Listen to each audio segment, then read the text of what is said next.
کے نزدیک صحیح ہو۔ کامیابی یہ ہے کہ ایک انسان دنیا میں اگر ہے تو دنیا میں وہ ایسا جیے کہ معاشرے کو برباد کر کے اپنے دل کی خواہشیں پوری نہ کرے۔ کامیابی کس کو بولتے ہیں؟ آپ دیکھیے شہد کی مکھی کے بارے میں اللہ نے ذکر کیا قرآن کریم میں، وَأَوْحَى رَبُّكَ إِلَى النَّحْلِ أَنِ اتَّخِذِي مِنَ الْجِبَالِ بُيُوتًا وَمِنَ الشَّجَرِ وَمِمَّا يَعْرِشُونَ، تیرے رب نے شہد کی مکھی کی طرف وحی کی۔ وَأَوْحَى رَبُّكَ إِلَى النَّحْلِ، نحل شہد کی مکھی، شہد کی مکھی آپ جانتے ہیں ہر آدمی ڈرتا ہے اس سے۔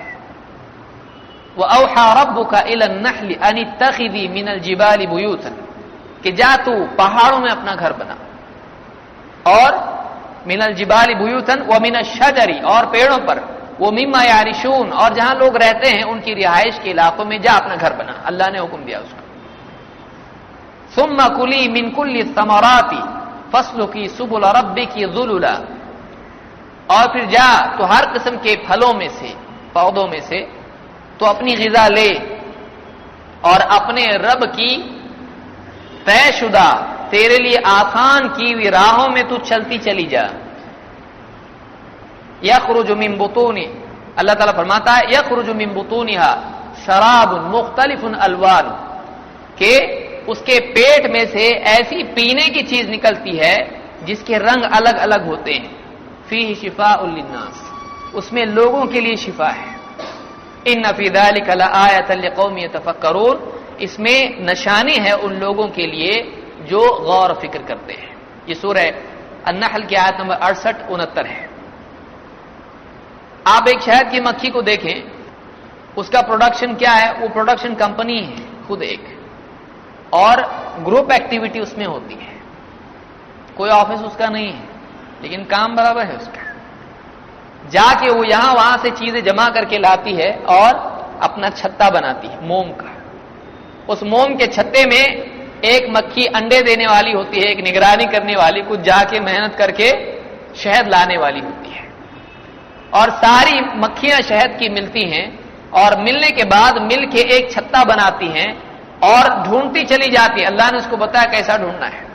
برابر مکھیاں جاتی ہیں، پھولوں سے اس کا رس نکالتی ہیں، لا کر چھتے میں اس کا جو کمپارٹمنٹ ہوتا ہے برابر وہاں لاکر میں جا کے ڈپوزٹ کرتی ہے اس کو، اور پھر کچھ مکھیاں اس کو سکھاتی ہیں، اس میں کا پانی نکل جاتا ہے، وہاں شہد بننا شروع ہوتا ہے، اور سارے چھتے کے اندر اس طرح سے مکھیاں اس شہد کو بھر دیتی ہیں۔ وہ جو پھولوں کا رس لیتی ہیں اس میں ان کا فوڈ بھی ہوتا ہے، خود بھی کھاتی ہیں، اور ان کے پیٹ میں کچھ لکوڈ جمع ہوتا ہے اس غذا سے، پھر وہ غذا جا کے جمع کرتی ہیں اس شہد کے چھتے میں، اس چھتے میں شہد جمع ہو جاتا ہے، سب مل کے کس کے لیے جمع کرتے ہیں؟ اس کے بعد دعوت ہوتی ان کی، چلو آج شادی ہے فلانی مکھی کی، چلو کھائیں گے شہد، نہیں، بلکہ وہ شہد جو جمع کرتی اللہ تعالیٰ فرماتا ہے فیہ شفاء للناس، اس میں لوگوں کے لیے شفا ہے۔ محنت کر کے اپنی غذا جمع کرتی ہے اور مل جل کے کام کرتی ہے، جھگڑے نہیں آپس میں، یہ میرا کمپارٹمنٹ ہے، یہ میرا نہیں، برابر بانٹ کے لیتے۔ یہاں تو 1 گھنٹہ زمین ہو، آپ دیکھیے درگاہوں کے پاس سیڑھیوں کے اوپر فائٹ ہوتی ہے فقیروں کی، ارے بھائی بابا سب کو دیتے بولتے ہو سب کو جانے والوں کو، اور تم لڑ رہے سیڑھی کے لیے لڑ رہے، یہ میری جگہ ہے، میری جگہ ہے۔ یہاں ایسا ہے، ہمارے یہاں پر انسان ہی ہے، انسان ہے، لیکن مکھیاں کیسا ایک دم مل جل کے کام کرتی ہیں، مل جل کے گروپ ایکٹیویٹی جس کو کہتے ہیں آپ۔ دیکھیے اللہ نے مثال دی، بے وجہ نہیں دی ہے، اللہ نے بتایا کام وہ ہے جو مکھیاں شہد کی کرتی، ذرا دیکھو اس کو، سیکھو اس سے، کہ ایک چھتا بناتی ہیں اور اتنی ایکوریسی کے ساتھ میں، اور اس چھتے میں شہد لا کے جمع کرتی ہیں، کئی جگہ پہ جا کے جمع کر کے لاتی ہیں اور اس میں جمع کرتی ہیں۔ عجیب بات یہ ہے، آپ دیکھیے کہ جو مکھیاں جمع کر کے لاتی ہیں، وہ آپ کسی بھی اس میں سے آپ شہد لیں، ایسا ہوتا فلانی مکھی ہے، فلانے بھائی گئے تھے شہد لانے کے لیے، وہ مکھی گئی تھی، اس کا الگ شہد، اس کا الگ، اس کا الگ، سب جا کے جو لاتی ہیں اور شہد بناتی ہیں، پورے چھتے کا شہد ایک ٹیسٹ کا ہوتا ہے، کیسا ہوتا ہے ایسا، ایک دم ایک جیسا۔ یہاں کا الگ لگ رہا ہے، اس کا یہ تو محنت نہیں کرتی مکھی، اس کا الگ لگ رہا ہے، ایسا نہیں، سب شہد ایک جیسا ہے، پورا ایک ٹیسٹ اس کے اندر، اور اس میں غذائیت انسان کے لیے ہے. اتنی محنت سے کس کے لیے بناتی ہے؟ انسان کے لیے بناتی ہے کہ اپنی غذا کے ساتھ ساتھ دوسرے کے لیے کچھ کرنا. کون کرتا ہے یہ؟ شہد کی مکھی کرتی ہے. اپنی غذا لیتے ہوئے اس غذا سے دوسرے کے لیے کچھ تیار کرنا. اس کو ترقی بولتے ہیں، اس کو کامیابی بولتے ہیں کہ اپنی حاجت کے ساتھ ساتھ، اپنی ترقی کے ساتھ ساتھ سماج کو بھی انسان کچھ دے. انسان آج ایسا کر رہا ہے. اتنا بڑا انسان، عقل مند انسان ہے، چاند پہ جا رہا ہے، وہ بھی پکا ہے نہیں کہ معلوم نہیں، ابھی چاند پہ جا رہا ہے، لیکن اس کے باوجود آپ دیکھیں کہ انسان سماج کا خون چوس کے اپنی ترقی بنا رہا ہے. سماج کو گرا کے انسانیت کو ہلاکت کی طرف لے جا کر انسان اپنی ترقی کر رہا. دنیا کا جانے دو، اپنا جتنی زندگی کما کے کھا پی کے اپنی بلڈنگ بنا لو، یہ انسان ہے. اس کو ترقی نہیں بولتے ہیں. اللہ نے شہد کی مکھی کی مثال دی، اور اللہ کے نبی صلی اللہ علیہ وسلم فرماتے ہیں خیر الناس انفعهم للناس. لوگوں میں سب سے بہترین لوگ کون ہیں؟ خیر الناس، سب سے زیادہ سپیریئر کوالٹی کے لوگ کون ہیں؟ خیر الناس، سب سے بہترین لوگ وہ ہیں جو انفعهم للناس، جو لوگوں کے لیے سب سے زیادہ نفع والے ثابت ہوں. اس کو کامیابی بولتے ہیں. اور اسلام ایسے افراد بنانا چاہتا ہے کہ جو سماج کی گردن پر پاؤں رکھ کے اپنی ترقی کے خواب، اپنی ترقی کی منزل تک نہیں پہنچے، بلکہ جو اپنی ترقی کے ساتھ ساتھ سماج کے لیے بھی ترقی کا دروازہ کھولے. آپ مدینہ کا حال دیکھیں، آپ کو یہ چیز دکھائی دے گی. آج کے دور کا حال دیکھیں، آپ کو بالکل الٹا دکھائی دے گا. آج انسانیت اتنے بڑے بڑے مسائل میں گھری ہوئی ہے کہ اس سے نکالنا بہت مشکل ہے اس کے لیے، اور سائنس اس کو نہیں نکال سکتا ہے. سائنس اس کو نیند کی گولی دے سکتا ہے، خودکشی کا زہر دے سکتا ہے، لیکن سائنس انسان کو دل کا سکون نہیں دے سکتا. سائنس اس کو ایسی مشینیں دے سکتا ہے کہ جس پہ ٹیک لگا کہ وہ آرام سے اس کی ہڈیوں کے حساب سے وہ کرسی بن جائے. ایسی گاڑیاں دے سکتا ہے کہ اگر ایکسیڈنٹ ہوتا ہے تو ٹکرانے کے پہلے اس میں سے کوئی غبارہ نکل جائے، اس کی جان بچ جائے. اس کی جان بچانے کی مشینیں سائنس بنا سکتا ہے، لیکن اس کے دل کے اندر جو اندرونی اس کا بے سکونی ہے، اس کے لیے سائنس کچھ کر سکتا ہے؟ نہیں کر سکتا. اسی لیے سائنس میں ترقی کیے ہوئے ممالک آج ریلیجن کی طرف آ رہے ہیں. آ رہے کہ نہیں آ رہے؟ آ رہے. کوئی ہرے راما ہرے کرشنا ہو رہا، کوئی اوشو ہو رہا، کوئی کیا ہو رہا، کوئی چرس گانجا لے کے سو گیا ہے، کوئی براؤن شوگر ہے، کوئی سپورٹس میں، کوئی اپنے آپ کو کہیں نہ کہیں انوالو کرو، کیونکہ انسان اپنے آپ کو فیس نہیں کر سکتا. انسان اپنے آپ کو فیس نہیں کر پا رہا ہے. اس کو نہیں سمجھ میں آ رہا ہو کیا کروں، کہاں بھاگوں میں، کہاں جاؤں میں، کیوں آیا یہاں پہ. اس کے قلب میں اٹھنے والے سوالات کا جواب سائنس اس کو نہیں دیتا ہے. گیلیکسی کیسی ہے سائنس بتاتا ہے، اس کے اندر کتنے کیسے سٹارز ہیں، ہماری زمین کیسی ہے، پانی کتنا ہے یہاں پہ، مٹی کتنی ہے، گیسز کتنی ہے اس کے اوپر. لیکن سائنس اس کو یہ نہیں بتاتا ہے تو یہاں کیوں ہے، تیری زندگی کا مقصد کیا ہے، تیری زندگی کا گول کیا ہے، جینا کیسا ہے، تجھ کو کہاں پہنچنے والا ہے، تو مرنے کے بعد ہوتا کیا، تو کسی کو رسپانسبل ہے کہ نہیں. جب تک جاب پہ ہے باس کو رسپانسبل ہے، جاب چھوڑنے کے بعد تو کس کو رسپانسبل ہے. اپنی زندگی کے بارے میں تیرا انجام کیا ہے، سائنس نہیں بتاتا اس کو. سائنس اس کو نہیں بتاتا ہے.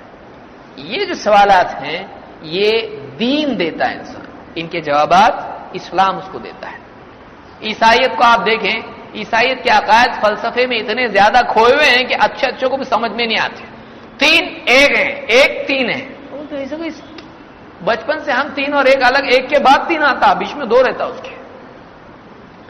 سائنس بتا رہا اس کو نہیں، کیلکولیشن کرو، 1 3 نہیں ہو سکتا ہے. بولتا 3 خدا ہیں لیکن تینوں ایک ہے. عیسائیت میں سکون نہیں ہے. شرک میں اتنے سارے، ہر چیز عبادت کے لائق. آدمی بتا ایسا نہیں ہو سکتا، سورج معبود نہیں ہے، سورج پابند ہے، سائنٹیفک لاز ہے، لاز آف یونیورس ہیں، ان کا پابند ہے سورج. چاند پابند ہے، ہوائیں پابند ہیں، سب پابند ہے، پابند معبود نہیں ہو سکتا ہے۔ سائنس انسان کو ایک طرف بتا رہا ہے کہ یہ سب تو شرک اس کے لیے ممکن نہیں ہے، شرک اس کو سکون نہیں دے سکتا ہے، وہ ریچولسٹک شرک کر سکتا ہے لیکن آئیڈیولوجیکل شرک اس کو سکون نہیں دے گا، یاد رکھیے اس کو۔ وہ کمپیوٹر کے دور میں کمپیوٹر کے اوپر اس کی پوجا کر سکتا ہے، وہ ریچول ہے، رسم و رواج کی بنیاد پر کر رہا ہے، لیکن اس کو ذہنی طور پر شرک میں سکون نہیں مل سکتا ہے، اس کا عقیدے کا پارٹ وہ اس کو نہیں بن سکتا۔ اس لیے بہت سارے شرک میں پڑے ہوئے لوگ بہت سارے اس کو رسم و رواج کی طرح کرتے ہیں، اس کو حقیقی طور پر معبود کے طور پر نہیں مانتے ہیں، کسے کہانیاں مانتے اس کو، اور اس میں بچے کچھ بہت زیادہ پڑھے لکھے، کوئی خدا نہیں، ایتھیسٹ جس کو کہتے ہیں، ملحد جس کو کہتے ہیں، زندیق جس کو کہتے ہیں، یہ ایسے لوگ، یہ کون ہے؟ یہ بولتے سب اپنے آپ چل رہا ہے، اس کا گھر تو اپنے آپ نہیں چل رہا، آفس اپنے آپ نہیں چل رہا ہے کہ نہیں، کچھ اپنے آپ، گاڑی اپنے آپ نہیں چل رہی، ڈرائیور اگر چھوڑ کے بولتے اپنے آپ چلنے منگتا آپ اسے، ارے یار کیا کر رہا ہے، اس کو نکال دے گا۔ اگر وہ بول دے کہ اپنے آپ چلتا نا سب، ایسا کیسا چلتا، گاڑی اپنے آپ نہیں چلتی، چلانا پڑتا اس کو، رائٹ لے لیفٹ لے برابر کرنا پڑتا ہے۔ تو ایک گاڑی اپنے آپ نہیں چلتی ہے، کچن اپنے آپ نہیں چلتا ہے، اتنا بڑا کائنات کا کارخانہ یہ اپنے آپ چلے، ایک انسان کو یہ لاجیکل بات نہیں لگتی ہے۔ شریعت کی پابندیوں سے بھاگنے کے لیے سہارا یہ ہے۔ کیوں نہیں مانتے؟ کیونکہ خدا کو مان لیں گے تو کیا ہوگا، پھر گلے میں شریعت کا پھندا آئے گا، یہ حرام، شراب حرام، جوا حرام، یہ حرام، وہ حرام، یہ منع، یہ صحیح، یہ کرو، یہ مت کرو، تو یہ نہیں کرنے کے لیے سب سے اچھا کیا ہے؟ یہ سب اپنے آپ چل رہا، کوئی خدا نہیں کائنات کا۔ لیکن واقعی جو انسان انصاف کے ساتھ غور کرے کائنات پر، کائنات اس کو حیران کر دیتی ہے، اتنا پرفیکٹ نظام کائنات کا، زمین کا، اس کا اپنا، جانوروں کا، چھوٹی تتلی آپ دیکھیے، بناؤ ذرا تتلی، معلوم پڑے گا، تتلی چھوڑو، مچھر بناؤ، ایک مچھر بناتے بناتے اس کا حال مچھر کیسا ہو جائے گا، یہ مچھر بن جائے گا ٹینشن میں۔ بنا سکتے ہیں مچھر؟ مکھی بنا سکتے ہیں؟ نہیں بنا سکتے۔ اللہ تعالیٰ کیسا قادر ہے، کیسا خالق ہے، انسان کیسا مانتا ہے، اپنے آپ بنتا ہے، اپنے آپ نہیں بن سکتا۔ یہ ساری چیزیں جو انسان کو سکون نہیں دی، کیوں ہم لوگ یہاں پر ہیں؟ جب جی بھر جاتا ہے چیزوں سے، تب یہ سوالات انسان کے لیے نائٹ میئر بن جاتے ہیں۔ جوانی میں خوب موج مستی کر لے، سب ہو گیا، اب سوالات ستانے شروع ہوتے ہیں۔ جب راکنگ چیئر پہ آدمی بیٹھ کے جب سوچتا ہے شام کے وقت میں، جب کوئی اس کے گھر میں نہیں ہوتا ہے، وہ اکیلا رہ جاتا جب، تب اس کو سمجھ میں آتا ہے کہ زندگی کیا ہے، میرے سوالات، ان کے جوابات مجھ کو آج تک نہیں ملے، کیوں ہم یہاں پر ہیں؟ اب میں مرنے والا ہوں، موت قریب ہے، اس کے بعد کیا؟ میری زندگی بس مجھ کو لوگ دفن کر دیں گے، جلا دیں گے، ختم کر دیں گے، چیل کووں کو پھینک دیں گے، ختم۔ اس کے بعد میں زمین پہ میرے کوئی نام نہیں، میرا وجود ختم، بس ایسا ہی جیسے مٹی میں کوئی دبا دیا گیا، ختم، اس کی ہسٹری نہیں، کچھ نہیں، اس کے بعد کبھی اس کا وجود ہی نہیں رہے گا۔ انسان نہیں چاہتا، اس کو لگتا ہے میرا کنٹینیوشن ہونا چاہیے۔ بہت ساری چیزیں مجھ کو ملی، بہت ساری چیزیں نہیں ملی، میں نے کتنی قربانیاں دیا، میں نے کیا کچھ نہیں کیا، مجھ کو کچھ بھی نہیں ملا اس کا کیا؟ انسان جو ہے وہ چاہتا ہے اس کے وجود کی بقا، اس کے وجود کا اگلا پارٹ چاہیے اس کو، لیکن سائنس اس کا جواب اس کو نہیں دیتا ہے۔ سائنس بولتا ہے انسان، اس کی باڈی میں اتنا کاربن ہے، اتنا سلفر ہے، اتنا یہ ہے، اتنا پانی ہے، اتنا یہ، ختم، زمین میں مل کے کیا ہو جاتا ہے، وہ مٹی میں مل جاتا ہے، ختم، وہ کھاد بن جاتا ہے۔ کیا بن جاتا ہے؟ کھان کیا بن گیا؟ کھاد۔ آدمی مر جاتا ہے، ختم، زمین میں مل جاتا ہے انسان۔ کیا اتنا ہی بس انسان؟ نہیں، اس سے آگے انسان کے لیے کچھ ہونا چاہیے۔ اسلام اس کا جواب دیتا ہے کہ کائنات کا ایک خالق ہے، وہ ایک ہے، 3، 5، 555 نہیں، 33 کوٹی 36 کوٹی نہیں، ایک ہے وہ بس۔